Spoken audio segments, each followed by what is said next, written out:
This is Lab 12, Color, Vision, and Perception. I'm Nathan Isham. I'm Alan. I'm Stephanie. This lab we looked at the limitations of the most prolific imaging system in the world, the eye. So one of the features that we looked at is the blind spot that occurs when you're looking at two dots at a determined distance.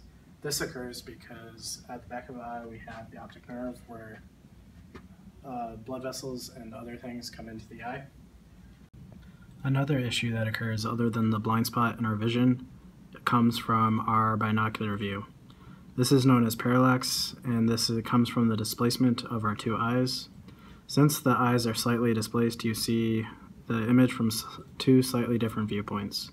To remedy this, the brain picks a dominant eye, and whenever this issue occurs, it'll pick the image from the dominant eye over the non-dominant eye.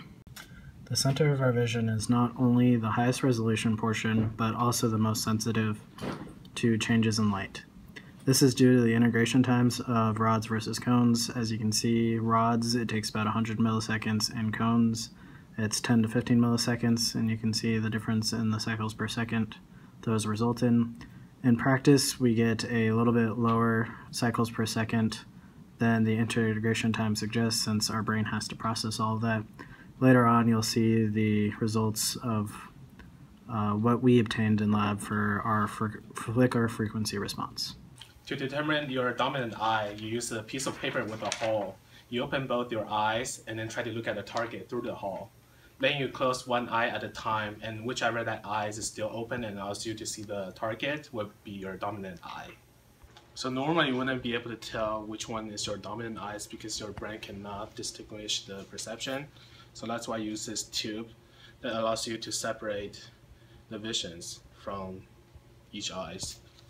So the eye has a blind spot that's about a 2 millimeter spot on the back of the retina. That's a white circle.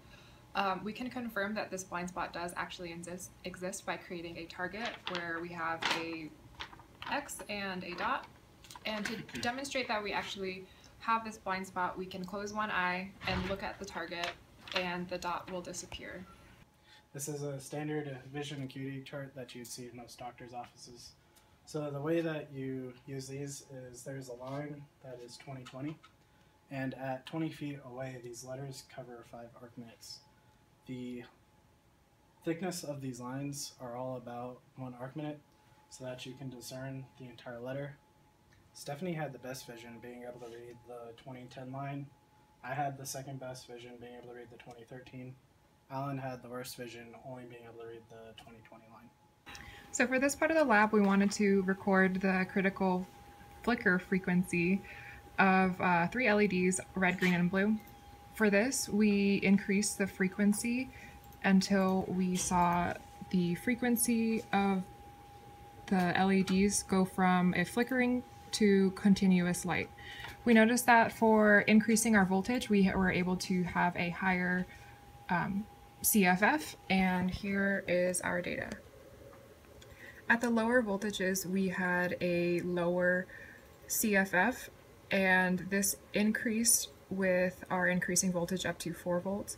We saw that green had the highest frequency that was pretty consistent throughout our experiment. Here's the layout of a monochromator. So C and E are basically just the collimated mirrors.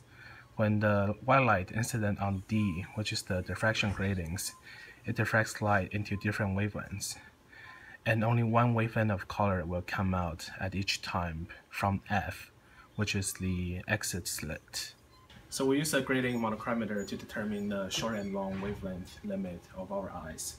So we look into the exit slit of the monochromator, and we turn the knob, and then until we record a value until we cannot see the color anymore. So since Stephanie got her long wavelength limit to be about 850 nanometers, which is higher than normal people.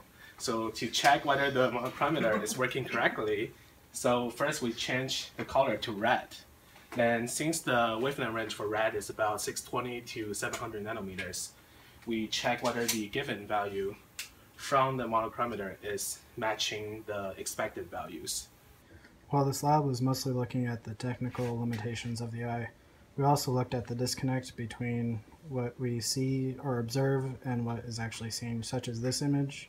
The pattern is only 2D, but the way that it is made makes it look like it's 3D.